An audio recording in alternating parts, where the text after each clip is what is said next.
Good day, everyone. Our topic for today is about sexual self. Tapos na tayo sa ibang discussions natin, physical self. Now, let's move on to this topic. So, under sexual self, we have the so-called SSC or the sexual self concept, wherein it's considered as the individual's evaluation of his or her own sexual feelings and actions. So, how does an individual feel about themselves sexually? How do they act according to how they perceive themselves, no, sexually? Now, it is believed that our cognitive and affective components are the core of human sexuality. So, how we think about our sexuality, how we feel about it, and the like. Now, what are the main factors in forming the sexual self concept or the SSC? This is composed of biological, our psychological, and social factors. And under biological factors, we have the age, gender, and nakasali din dito ang sexually transmitted disease. So it is believed that as an individual age, okay, habang tumatanda ang isang tao, their sexual self-concept becomes more stable as an individual age. No? Habang tumatanda, mas nagiging stable ang kaniyang self-concept or sexual self-concept. Sorry. No?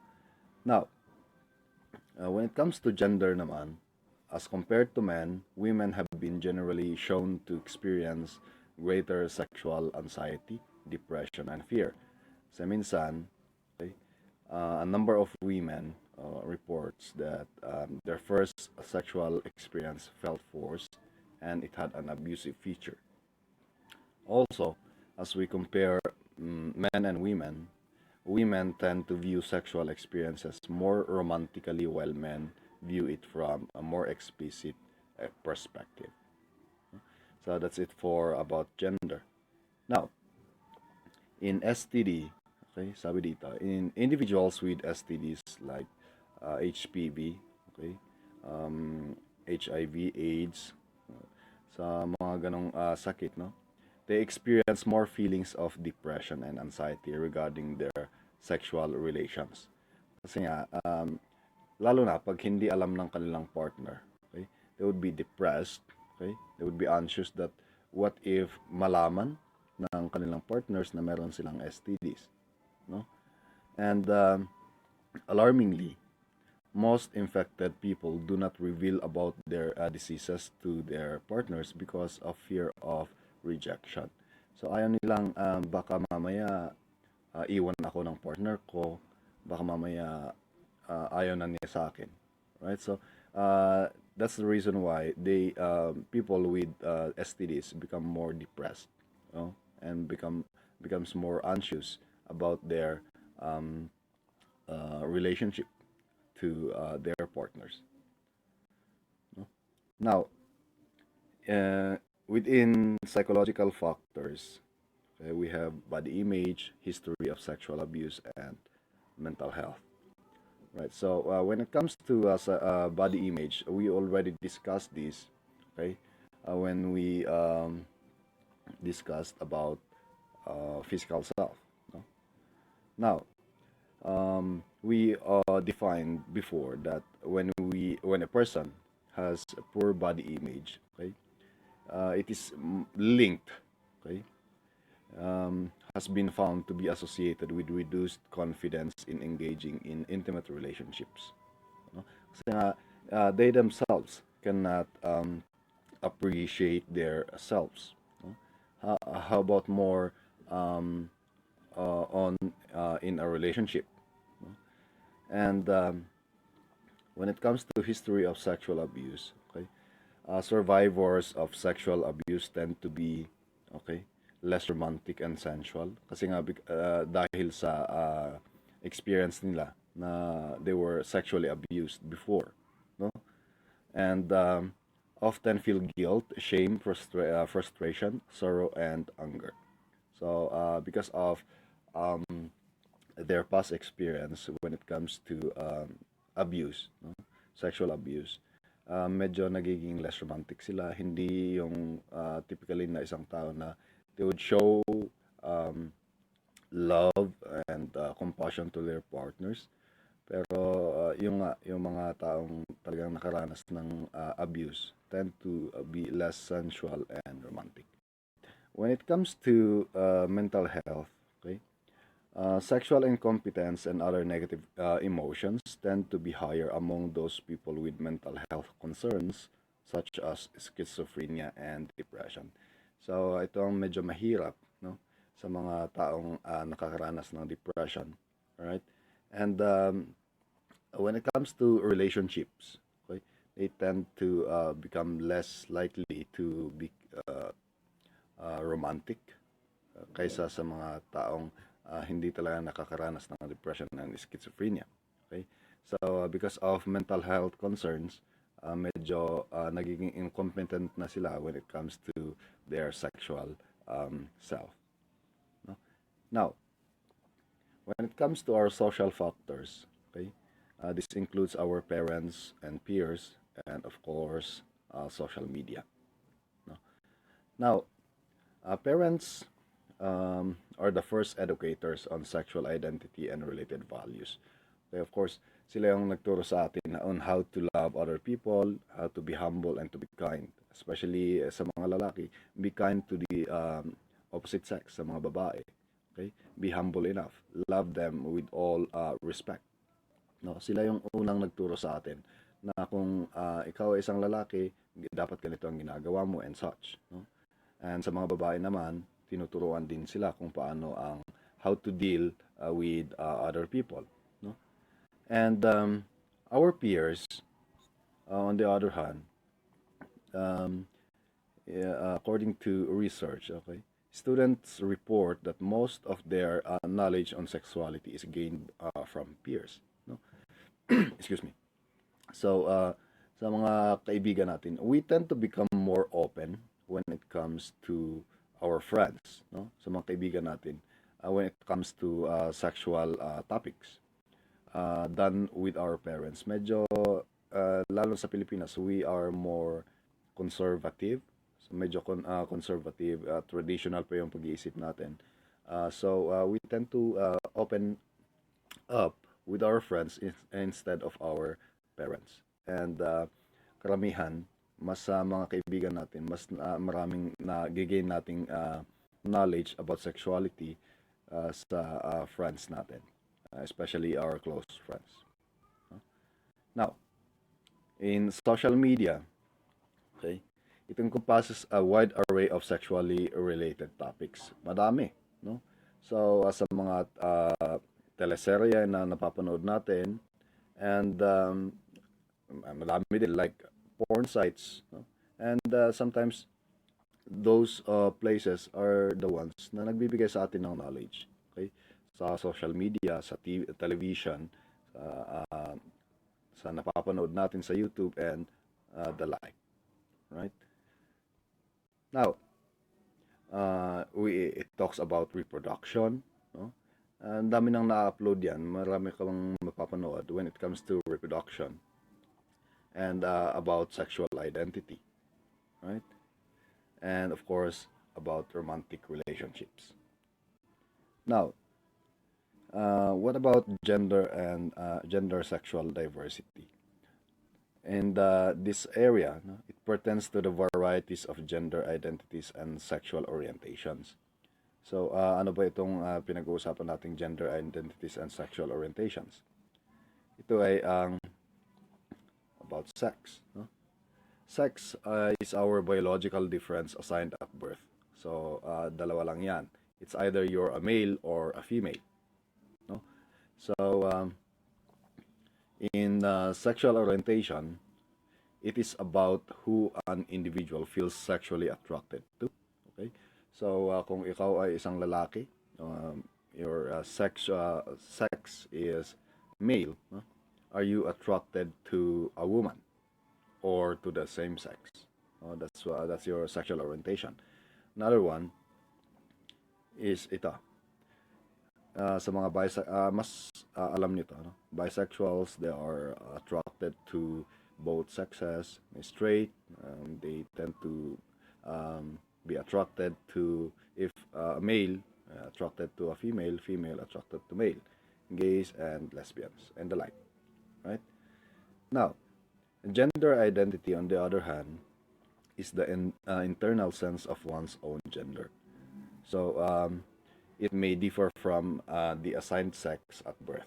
So, how do you identify yourself? No?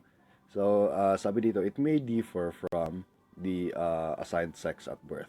So, ibig sabihin, kung male kang pinanganak, but then you feel that your identity is not a male, your gender identity is a heart of a woman. No? Now, in gender expression, how an individual expresses his gender identity is ito, the body language, the way of dressing, the manner of talking. And the body language usually, okay, how an individual express his way of walking, okay? Kung ikaw ay isang lalaki, are you walking like a man, okay? Lalaki ba ang talagang paglalakad mo? The way you dress, no? Sa mga lalaki, manly talaga. And the manner of talking, okay? So, the manner of talking, let's talk about gays, no? They want, no? Mas gusto nila na talagang the way they talk is like a woman, no? So, this is how you express your gender as an individual, okay? Your body language, the way you walk, okay? The way you dress, the way you talk, that incorporates all your gender identity, and that's how you express your gender. Now, cisgender, on the other hand, is considered as an individual whose sense of gender identity matches their assigned sex at birth. So, kung lalaki, lalaki pa din until they die. Babae, babae. Alright? Now, yan. Ang dami-dami, no? Spectrum of gender identities. So, madami yan. LGBTQQIIAAP. Right? So, parang pangit ang pagka-ano doon na. Pero, dati, LGBT lang yan. Now, meron nang nadagdag na queer, questioning, intersex, ally, asexual, pansexual. So, ang dami-dami yan. When it comes to the spectrum of gender identities, right? Now, let's move on to the Republic Act number 10354, or the Responsible Parenthood and Reproductive Health Act of 2012, or the RH law. So, this was objected by some religious sectors before, but then it was, or the aim was really to have a responsible parenthood here in the Philippines. No? Now, when it comes to responsible parenthood, sabi dito, it's the will and ability of parents or parent to respond to the needs and aspirations of the family and children. Okay, and it is the shared responsibility between parents to determine and achieve the desired number and timing of their children according to their own aspirations. And yan, it's a shared responsibility. Pinag-uusapan ng parents yan, both parents from the mother and father. So, when it comes to reproductive health naman, it's the state of a complete well-being in matters relating to one's sexual and reproductive life. Now, people are able to have a responsible, safe, consensual, and satisfying sex life. Ito yung sinusulong nito, right? And have the capability to reproduce, and freedom to decide of when and how often to do so, right?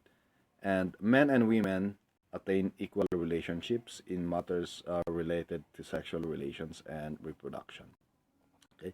So, ito yung sinusulong ng RH law, no? To let parents have a responsible a safe, consensual, and satisfying sex life, um, to reproduce responsibly, and so on.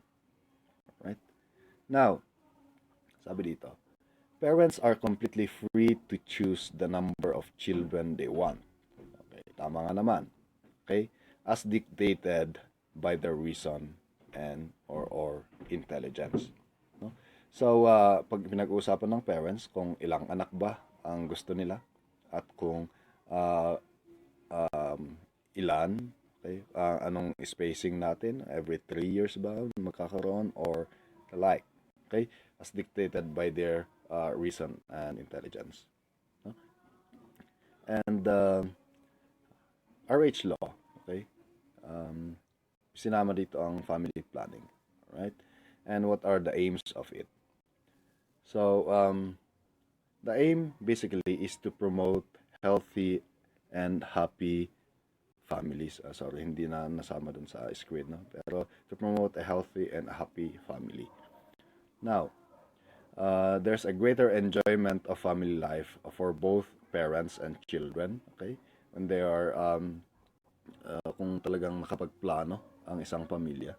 Now, let's talk about the advantages of family planning to the mother. Right? So, number one there is the freedom from fear of unwanted pregnancies. Kasi nga nakapagplano, alam nila kung kailan magbubuntis si mother, kailan magkakaroon. No? So, yung iba kasi, after doing a sexual intercourse, uh, there's the fear that baka magkaroon because of unplanned sexual activity. No? Next one is a better health. Okay, too frequent pregnancies are a cause of anemia and ill health. So, yung mga lalo yung mga magkakasunod, no? Makikita mo na talagang the mothers are really struggling as they age. Now, of course, better spacing of babies. Kasi nga, plano nila kung ilang taon ang agwat ng isang anak sa magiging anak. Right? And can have more time to care for each member of the family, of course. No? And what about the advantages to children? Okay? They will have a happier home, okay? Mas masaya, and more love and care, mas natututukan ng kanilang parents, and they are provided with better food, better health, better education, and better chance of a good job in the future. Alright, so yun yung advantages naman sa mga bata. Alright. Pagdating naman sa ama, no, has the ability to choose the number of his children according to his means. No? Meaning to say, kung anong kaya ng isang ama na may provide sa kanyang pamilya. So kung medyo hirap talaga, edi to do a planning para wag magkaanak ng marami. Right? And to have more comfort at home and happier marital relation. And of course, less financial worry. Okay? Usually, ang tatay natin ang mga nagtatrabaho for the family. Now, family planning as the totality of human efforts to achieve human dignity, economic stability, health, and happiness. Right? Excuse me. Okay. Choice of number of children, like using contraceptive method. Okay. And these are strictly a personal choice. Nasa tao yan. Right?